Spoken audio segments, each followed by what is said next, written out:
सभी सम्मानित साथियों को नमो बुद्धाय, जय भीम, जय भारतीय संविधान। साथियों, एक वक्तव्य है, यह कड़वा सत्य है कि जब भी किसी भी व्यक्ति को समाज में, देश में अच्छे कार्य करने के लिए दृढ़ संकल्पित होकर के निकलता है तो सबसे ज्यादा उसको ही लोग, उनके अपने ही लोग उन्हें रोकते हैं और उन्हें परेशान करते हैं। जिस प्रकार एक चने को जावना हुआ तो उसे अपने ही आउटर कवरिंग को तोड़ करके निकलना पड़ा। सबसे ज्यादा उसकी बाहर की कवर उसे रोकती है, इसके बाद पृथ्वी को चीर करके बाहर आता है, इसके बाद उसे वातावरण के जीव जंतु से बचता है, आंधी तूफान वर्षा से बचता है, इसके बाद वह एक फल, सैकड़ों लोगों के फल दे करके कार्य करता है। लेकिन साथियों, चना की जो दो फली होती है, जब तक वह जुड़ी होती है तब तक वह नया बीज का निर्माण कर सकती है, और जब वो चने दो दालें अलग अलग हो जाती हैं तो जीवन में कभी भी निर्माण नहीं होता। विघटन हो गया तो वह कभी जुड़ नहीं सकती, और जुड़ा हुआ व्यक्ति कभी अच्छा कार्य नहीं कर सकता। उसमें डिवाइड एंड रूल हो जाता है, उसके बिखराव हो जाता है। इसीलिए कहते हैं गिरिए पर किसी की निगाह में मत गिरिए। इसी तरह साथियों, समाज आज दो भागों में बंटता जा रहा है, उसे बंटने से रोकना होगा। इसीलिए अम्बेडकर साहब की उस वाणी पर हम आप लोगों को ध्यान आकर्षित करना चाहते हैं कि जब अम्बेडकर साहब पढ़ाई करने के लिए देश विदेश जाते थे तो सबसे ज्यादा उनको अपने ही घरों, अपने ही लोगों को कष्ट झेलना पड़ता था, और सबसे ज्यादा रमाबाई अम्बेडकर, उनकी पत्नी को झेलना पड़ता था कि तुम अपने पति को इतना छुट्टा छोड़ दी हो, तुम उन्हें कंट्रोल नहीं कर सकती, वो क्यों पढ़ने जाती हो, क्यों भेज रही हो। लेकिन वह जानती थी कि मेरा पति अच्छा कार्य कर रहा है, वो सहयोग कर रहे हैं। फिर भी दुनिया की ना सुन करके वह दो कली एक होकर के एक बहुत बड़ा निर्माण का काम किया। वह कभी अम्बेडकर साहब से अलग नहीं रही, और आज की स्थिति है कि कोई जुड़ा ही नहीं, सब अलग अलग है, इसीलिए तो बिखराव है।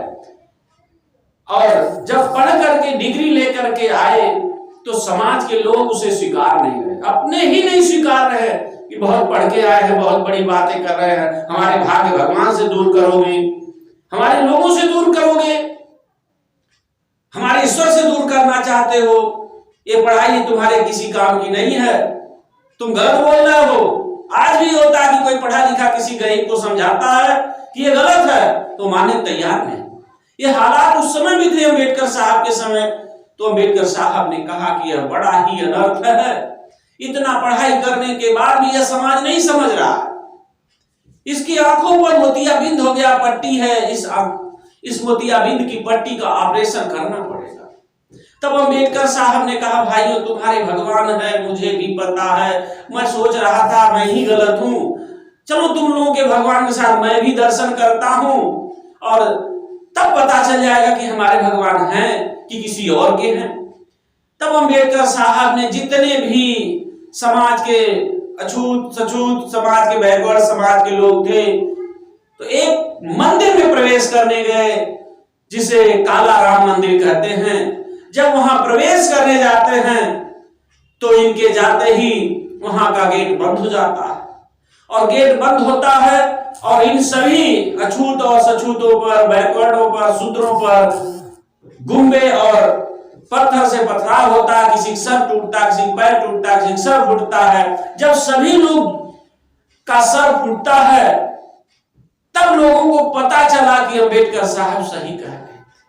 काश हम पहले इनकी बात मान लिए होते तो आज नौबत नहीं होती, सर नहीं फूटता।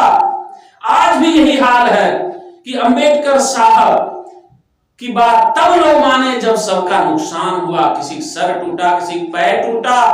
आज भी हालात वही है कि अम्बेडकर साहब के दिए हुए संविधान, उनके बताए हुए रास्ते को लोग अमल नहीं कर रहे हैं। कुछ लोग अमल कर रहे हैं, लेकिन साथियों कुछ लोगों से कुछ नहीं होने वाला है।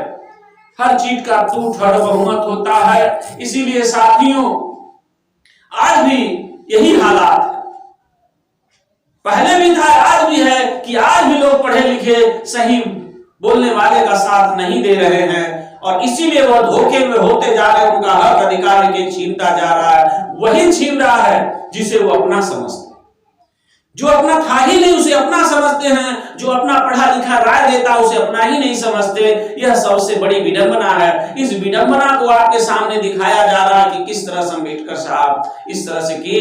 इसलिए अम्बेडकर साहब के उस किए हुए कारनामे को समझिए और उनके हुए बताए हुए 22 प्रतिज्ञाओं पर अमल करिए। वही 22 प्रतिज्ञाएं आपको समाज में सही दिशा और मार्गदर्शन देंगी। इन्हीं शब्दों के साथ हमें समाज में सही और गलत की पहचान करिए, शिक्षा को और पढ़े लिखे समझदार लोगों की वाणी पर तर्क करिए, तर्क पर खरे उतरे, उसे जरूर मानिए। इन्हीं शब्दों के साथ सभी धर्म बंधुओं को नमो बुद्धाय, जय भीम, जय भारतीय संविधान।